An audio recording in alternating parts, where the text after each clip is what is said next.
హిందూ అనే వర్డ్ మనకు ఇరాన్ నుంచే వచ్చింది. ఇరాన్ నుంచే మనకు కొన్ని డైలీ యూజ్ చేసే వర్డ్స్ కూడా వచ్చినాయి. లైక్ ఖితాబ్, ఖుదా, సబ్జీ అనే వర్డ్స్. ఇరాన్ని ముందు పార్సీ అని అంటుండే. పాత ఇరాన్ లాంగ్వేజ్లో ఎస్ని హెచ్ లెక్క వాడతారు వాళ్ళు.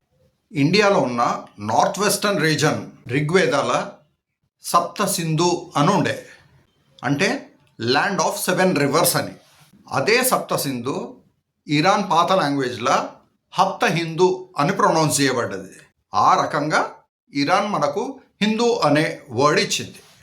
ఈ పార్సీ కమ్యూనిటీ కూడా అక్కడి నుంచి మన ఇండియాలో ఎస్టాబ్లిష్ కావడానికి గుజరాత్ నుండి మన ఇండియాలోకి ఎంటర్ అయినారు.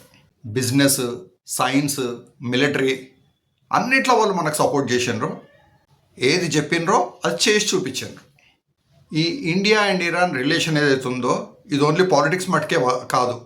Thousands of years history, culture అన్నీ ముడిపడి ఉన్నాయి మనతోని.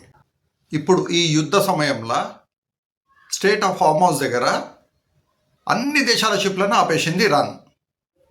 ఒక 2 షిప్పులు మన ఇండియావి అక్కడి నుంచి బయలుదేరి మన దగ్గరకు వచ్చినాయో లేదో, ఇదంతా మోడీ వల్లనే అయింది, మోడీ హైతో ముమ్కినే అని హంగామా చేసి పడేస్తున్నారు. అసలు నిజం అది కానే కాదు. ఇరాన్ ప్రతినిధి ఒక విలేకరి అడిగిన ప్రశ్నకు క్లియర్గా సమాధానం చెప్పిండు. భారత ప్రధాని వల్లనో విదేశాంగ మంత్రి వల్లనో వాళ్ళు ఫోన్ చేస్తున్నందుకు మేము ఇడవలేదు షిప్పులు, భారతదేశ ప్రజలు మాకు సపోర్ట్గా ఉన్నందుకు వాళ్ళు బాధపడుతుంటే చూడలేక మేము ఈ షిప్స్ వదిలినాము అని క్లియర్గా చెప్పేసింది. ఇండియా ఇరాన్ రిలేషన్ ముందు నుంచి మంచిగానే ఉంది. రీసెంట్గా మన దేశము అమెరికా మాట లేని ఆ రిలేషన్ని పాడు చేసుకుంటుంది. అయినా వాళ్ళు మనకు సపోర్ట్గానే ఉండరు అని చెప్పడానికి ఇది ఒక పెద్ద ఉదాహరణ. అన్ని దేశాలతోనే మంచిగానే ఉంటే అయిపోతుంది కదా.